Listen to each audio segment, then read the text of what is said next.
welcome to the Buffalo Bills. This seven have the ability and strengths to add value to this team. It's setting up nicely to being a very exciting 2020 season. Maddy Glab here with Bills insider Chris Brown. And Chris, the Bills didn't trade at all in this draft, something that I find a little surprising coming from Brandon Beane, who loves to be aggressive. Yeah, he even teased us this morning, right, with our first program here on our streaming channels. He said, I don't know, we may have to move around the board a little bit. We'll see, but nothing doing. And that's also a byproduct of other teams maybe being less willing to move out of their spots. I think we knew that between rounds 2 and 5 in this draft, there was uncommon depth at a number of positions, wide receiver chief among them. And I think a lot of teams were happy to just stand pat with where they were, because I think we are, I didn't get a total before we came on here, but I think we are far below the record for trades, which was last year at 40. I don't think we even came close to that this year. Yeah, which is something that a lot of people ahead of the NFL draft talked about, specifically with this year having less trades because it was a virtual draft, right?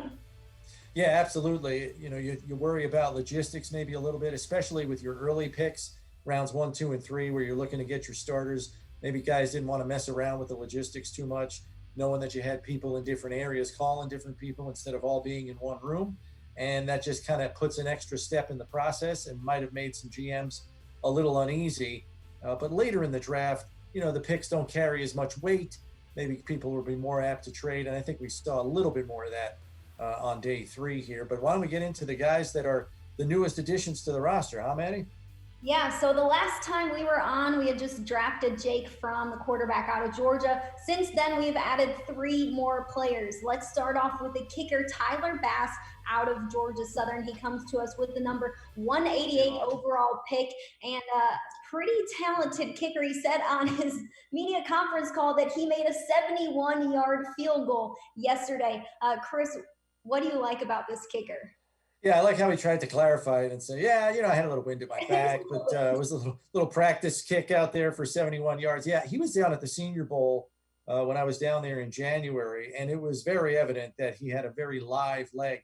And he's not a big guy. I think he's like 5'10", 185, 186 pounds. Not a big frame kicker. You know, I mean, Ryan Lindell used to kick for the Bills like 6'3", 230. Stephen Hauschka's like 6'3", 210.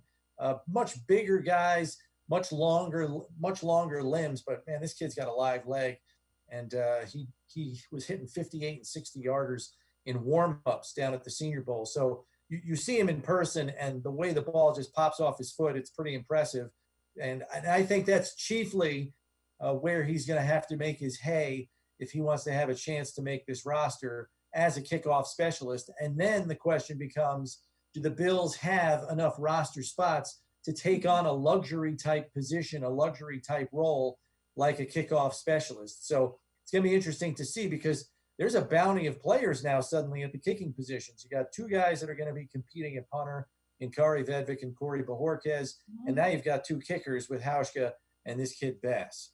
Yeah, in 4 years, Bass was 54 of 68 on field goal attempts, 79.4% of those he made. Let's move on to wide receiver Isaiah Hodgins. He's out of Oregon State.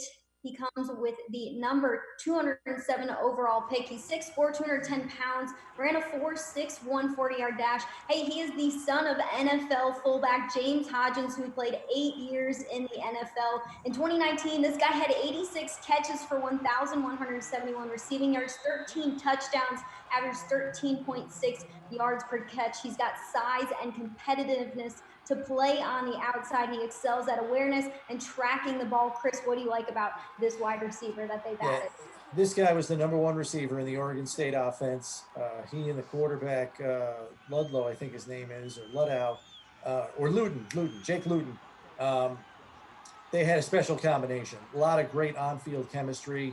They just practiced night and day, whether it was corner routes in the end zone once they reached the red zone, whether it was working on double moves, which is where I think Hodgins excels.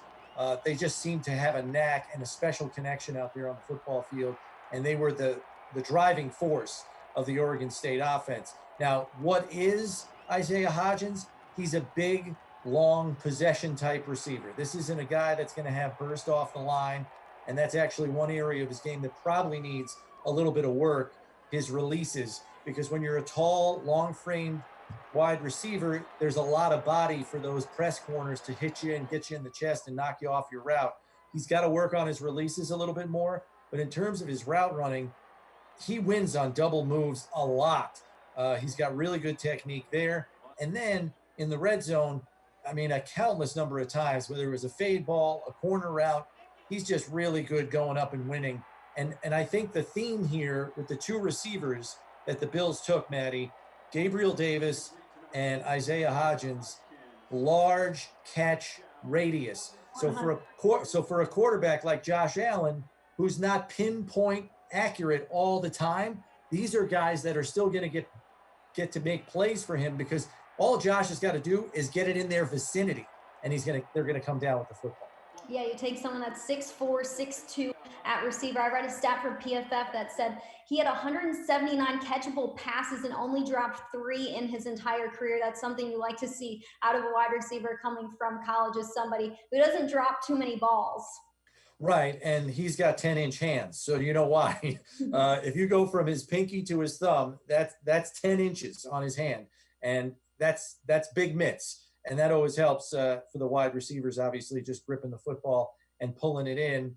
I think also what Hodgins gives you is a surprising run after catch, not because of his speed, but because of his ability with those long arms to stiff arm players. When I was going through his tape, I was just saying, oh, he does have a little run after catch, because he can keep tacklers off him with his long arm by stiff arming guys. And he would gain 10, 12 extra yards routinely going to that stiff arm often to get away from him. And we should also mention, Maddy, that he said he watches Stephon Diggs' tape to perfect his own route running. He said he feels he takes pages out of Stephon's book. So he was super excited now that he's a teammate of Stephon Diggs. Yeah, he said he would stay up late at night watching Stephon Diggs highlights, and that's somebody that he really models his game after. Says he got his double move from Stephon Diggs, so thanks to Stephon Diggs for that. And to cap off the 2020 draft class, the Bills choose cornerback Dane Jackson from Pittsburgh. He's 6 feet, 187, ran a 4.5, 740. He had 43 tackles in 2019, 3 TFLs and interceptions, and 12 passes defensed. Chris, what stands out about this corner? We finally got a corner too. Yeah, I know. I was happy to get a corner, right? Yeah, I was banging the drum for that for the last 2 days, and we finally got one added to the roster. I think this is a kid at Pitt. He played a lot of press man. That's just the way they play their defense. And he's a competitive player, super competitive. Like, this guy doesn't even like losing at checkers. So a competitive player is what Sean McDermott likes, because that means this is going to be a guy that's going to try to adapt to Buffalo's system, which is in stark contrast to that. Yes, they play man, but not nearly as much as Pitt does. And I think moving more to a zone-based defensive system is going to help Dane Jackson. The reason I say that is because his feet in transition out of press man, hip flip, trail technique, whatever it is, sometimes he gets caught up in his feet and he's off balance. And that's why you see he has a high number of pass breakups, 38 over the last 3 years, but a very low number of interceptions. It's because he's there to make a play, but his feet rob him of an opportunity to come down with the interception. He can only get a hand in a passing lane, knock it down, which is all good, but you'd love to see the interceptions if you're in position to make those plays. And hopefully with the crack staff that they have in the secondary with John Butler, Jimmy Salgado, and Bobby Babbage, those guys will develop this kid where hopefully by 2021, maybe he's getting on the field on defense and not just playing on special teams. Chris, with the 5th and 6th round pick, we see a quarterback and a kicker go off the board. Do you think that says anything about how Buffalo is happy with the roster they currently have?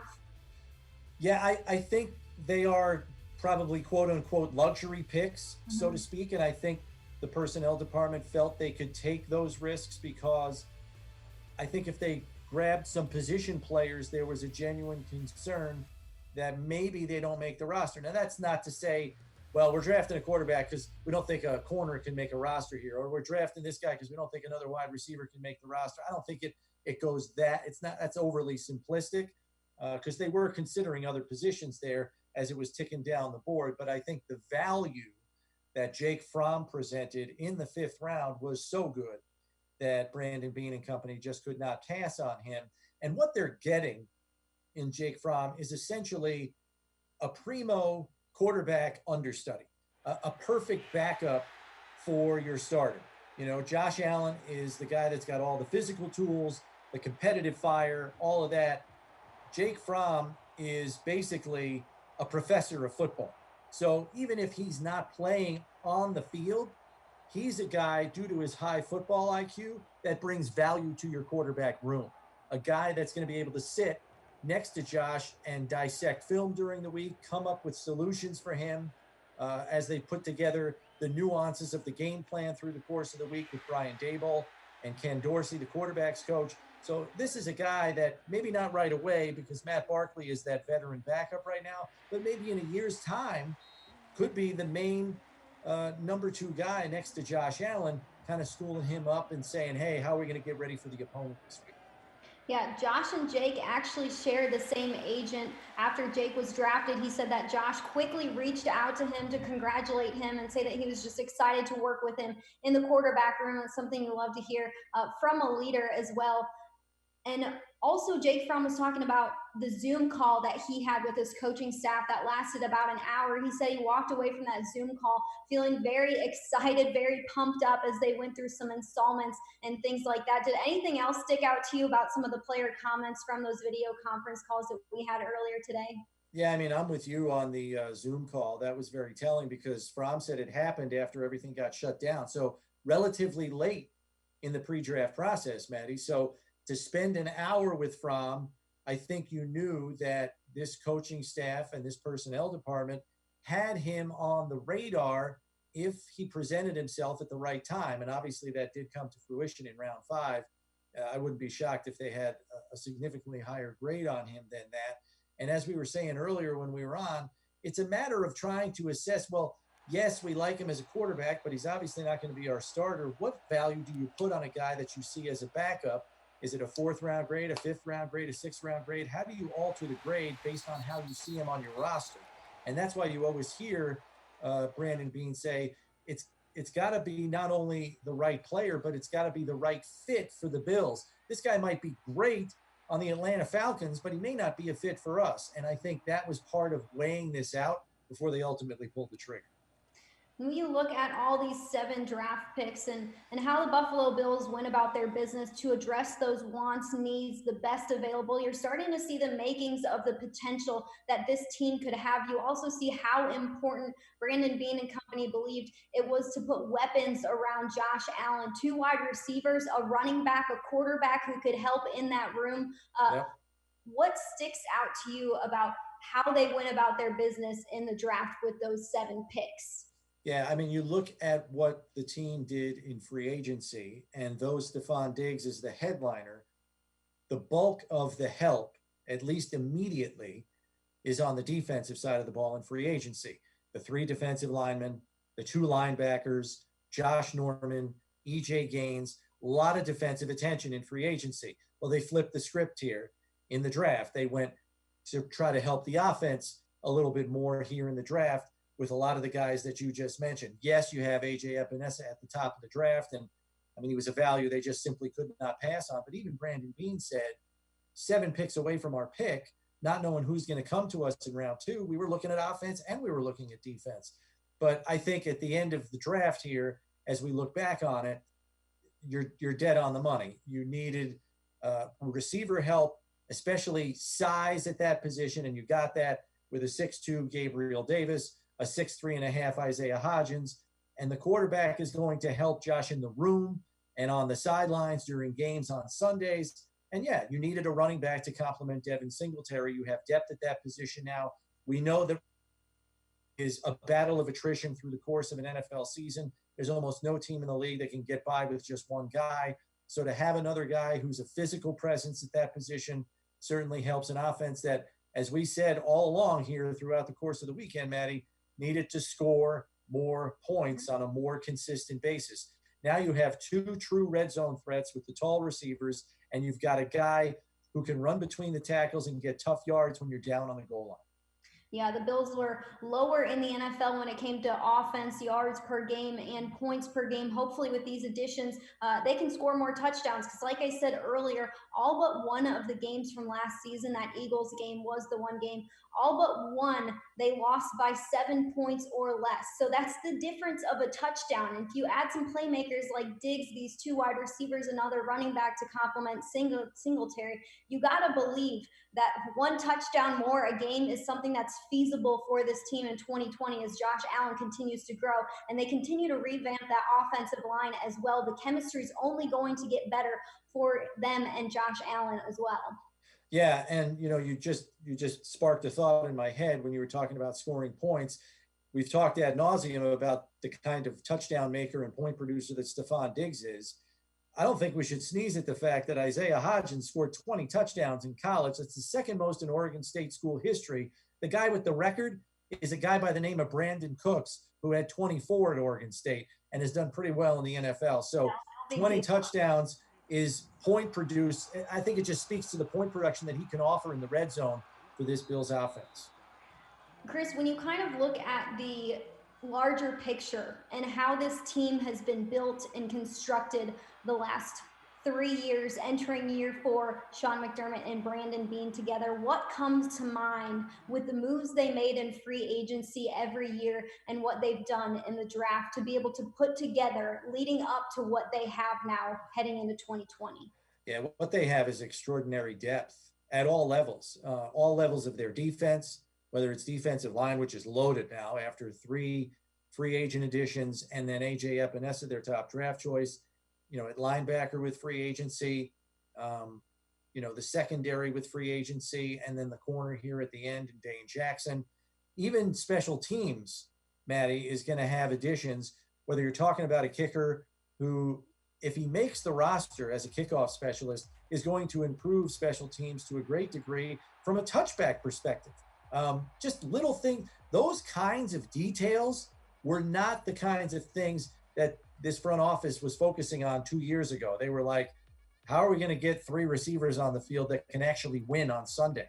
They don't have to worry about those bigger problems. So now Brandon Beane and his personnel department are trying to find, through analytics and other means, what are the little areas of our team where we can improve it and push it another step forward so we're this much better than a team in the playoffs and we can advance another round and another round. And I think that's the transformation of the kind of roster building that Brandon Beane and Sean McDermott are undertaking now in year 3. It's the finer details that they're trying to get answers for. And I think Tyler Bass, the kicker, is a perfect example of that.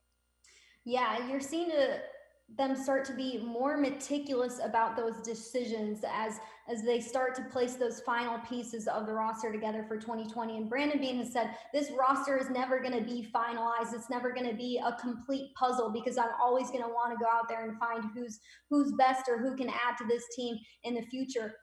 Is there anything left in May, you think, in free agency? Of course, we're going to have a couple new players that we'll hear about probably shortly, undrafted guys. But when you look at the grand scheme of things, do you think they need to address anything else before hopefully training camp begins later this summer? Yeah, it'll be interesting to see. I mean, with the 7 draft choices added this weekend, the team now has 77 players on the roster. They can carry 91 because Christian Wade, who's on the roster, is still in the international player program.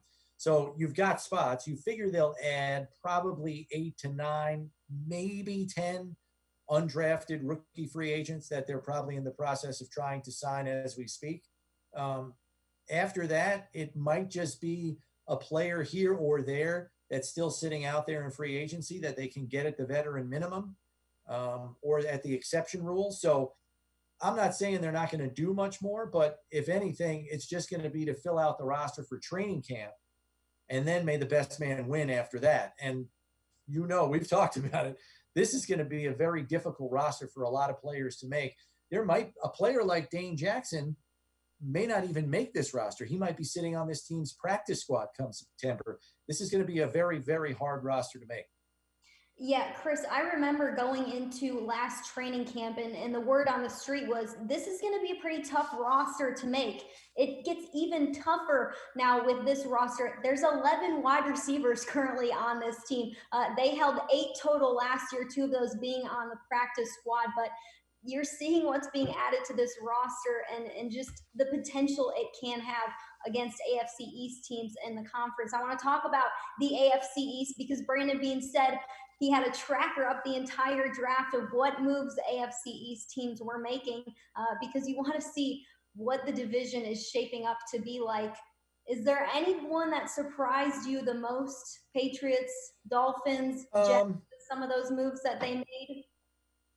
I don't think anybody made foolhardy moves early in the draft. The one that was had me scratching my head for the Patriots was the choice of Michigan's Josh Uche. He's kind of a utility player. He's too small to play defensive end, and he's not big enough, or he's not big enough to be sturdy enough in the run as a linebacker. He's kind of a tweener type player. And while those players typically fit better in a 3-4 system, which New England plays, he's so short.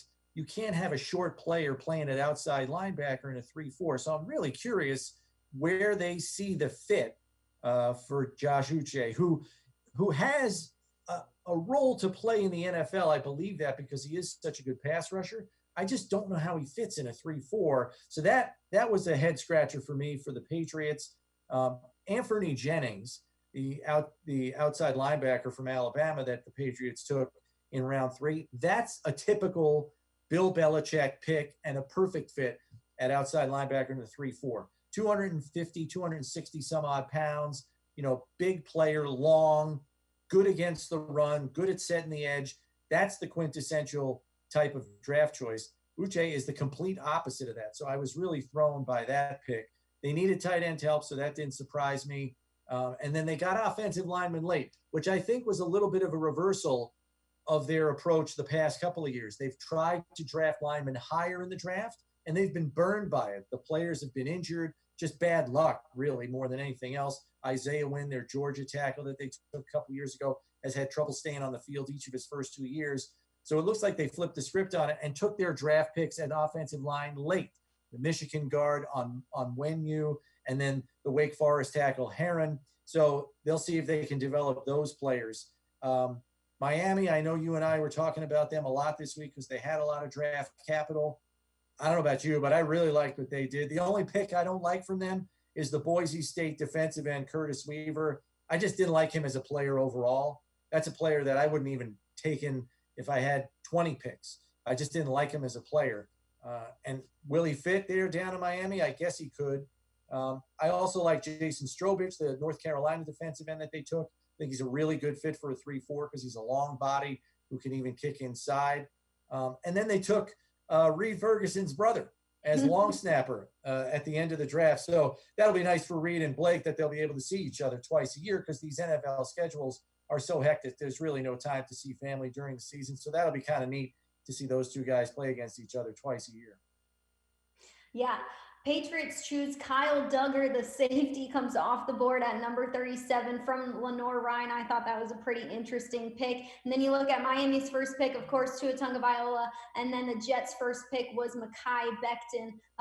So what's next for the Bills? We look to camps, which have been suspended indefinitely. So they will be virtual camps. And right. A lot of the rookies were asked about, okay, what does it look like for you now? What are you going to do next? And there really was no solid answer. Yes, they're going to participate in these off-season programs, which can go no later than May 15th. But it's kind of a question mark as to what the rest of the off-season will look like for the NFL right now.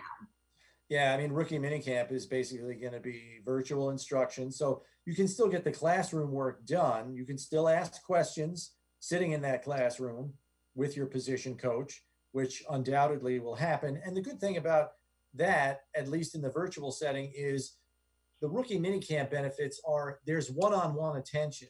You don't have 11 receivers in the receiving room. You're basically going to have Gabriel Davis, Isaiah Hodgins, and maybe an undrafted rookie free agent or two. So you're going to have 3 guys in there. So there's there's more opportunity to have that give and take, ask questions, take the notes you need to, so you can get this system down. So when you do get on the field, whenever that is, you can capably execute it. So that's the benefit of the rookie minicamp. So it's going to happen in a virtual sense. And then as far as taking care of their bodies, they're going to really be on their P's and Q's to take care of that on their own in a solo type atmosphere.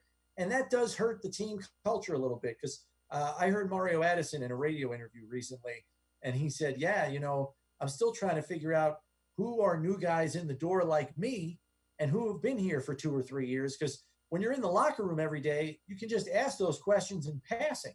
When you only have 2 hours in a virtual meeting in a classroom, you're listening to the coach for 90% of the time, and you don't have that give and take, after you come from the training room and you're sitting in a locker stall next to your locker neighbor and saying, hey, how long you been here? That kind of stuff. That's what's missing. And I think that's what Sean McDermott's really wrestling with, because that's where this team has really developed a tight bond. It's going to be more challenging to develop that bond, especially with the rookies coming in the door.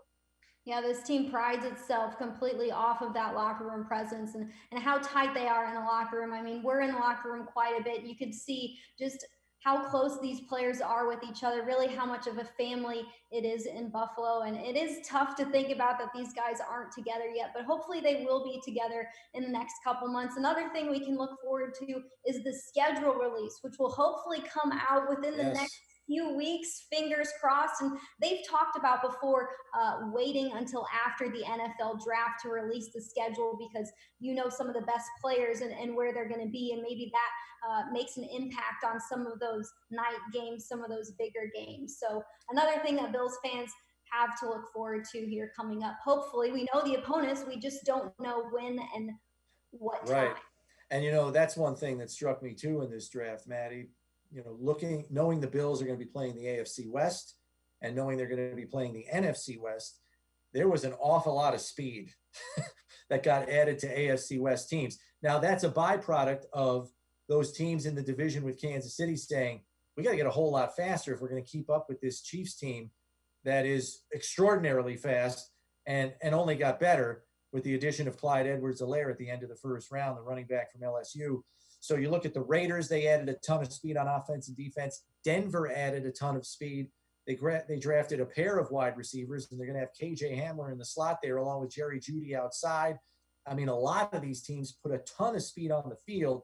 So it's going to be a real challenging schedule for the Bills to traverse through the course of the fall, knowing they got to play those AFC West teams and then the NFC West teams, which got a whole lot better too. Don't get me wrong, the Bills got better, but I don't know if the schedule for the Bills got any easier with what some of these teams added out west.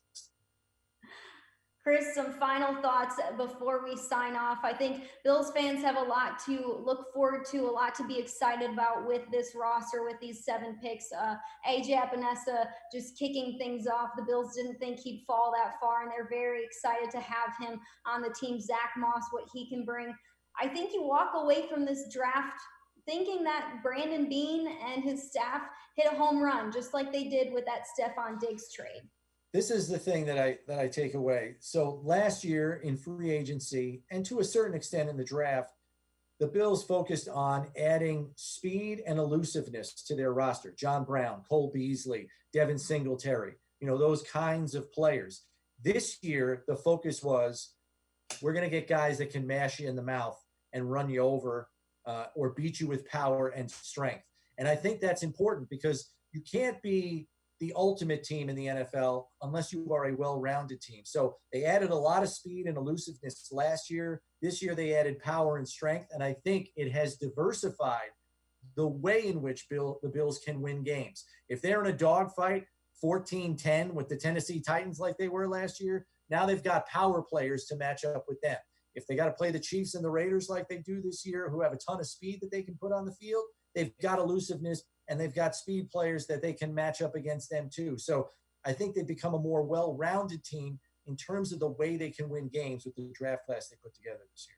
Yeah, this coaching staff absolutely loves versatility. We want to thank you for joining in on all of our draft coverage as we sign off to end the 2020 NFL draft. But don't go anywhere because Brandon Bean is going to be live shortly to answer all the questions surrounding the NFL draft. So make sure you stay tuned on that. And also, head to buffalobills.com throughout the next couple weeks because Chris and I are going to have a ton of coverage from the newest members of the Buffalo Bills. We want to thank you for joining in. For Chris Brown, I'm Maddy Glab. We'll see you later. Thanks for watching.